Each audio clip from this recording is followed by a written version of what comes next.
যুক্তরাষ্ট্রের একই লিগে খেলবেন সাকিব তামিম। বাংলাদেশ ক্রিকেটের সবচেয়ে বড় তারকাদের দুজন তামিম ইকবাল ও সাকিব আল হাসান। কিন্তু অনেকদিন ধরেই তাদের টানাপোড়েন চলছে সম্পর্কে।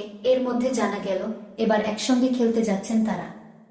মূলত যুক্তরাষ্ট্রের একটি টি10 টুর্নামেন্টে খেলতে তামিম ও সাকিব। সামাজিক যোগাযোগ মাধ্যম এক্সে এক ভিডিও বার্তায় তামিম জানিয়েছেন আমেরিকার ন্যাশনাল লিগ ক্রিকেটে দেখা যাবে তাকে। এই টুর্নামেন্টে সাকিবের খেলার ব্যাপারটিও জানিয়েছেন আয়োজকরা। আগামী 4 থেকে 14 অক্টোবর পর্যন্ত চলবে 10 ওভারের এই টুর্নামেন্ট। ডালাসের ইউনিভার্সিটি অব টেক্সাসের উদ্যোগে প্রথমবারের মতো আয়োজিত হচ্ছে এই টুর্নামেন্ট।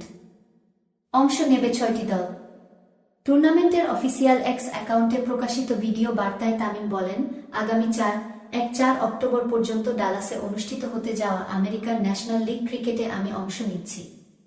আশা করি সবার সাথে দেখা হবে, বিশেষ করে বাংলাদেশি ফ্যানদের সাথে। টুর্নামেন্টটির অংশ হতে তর সইছে না। দেখা হচ্ছে শিগগিরই। বাংলাদেশের এই দুই তারকা ক্রিকেটার ছাড়াও Mohammad Kaif, Sunil Narine, Dwayne Bravo, Mohammad Amir, Angelo Mathews, Imran Tahir, Jason Roy, Shahid আফ্রিদির মতো তারকারাও অংশ নিচ্ছেন টুর্নামেন্টটিতে। যদিও কে কোন দলে খেলবেন তা এখনো জানা যায়নি।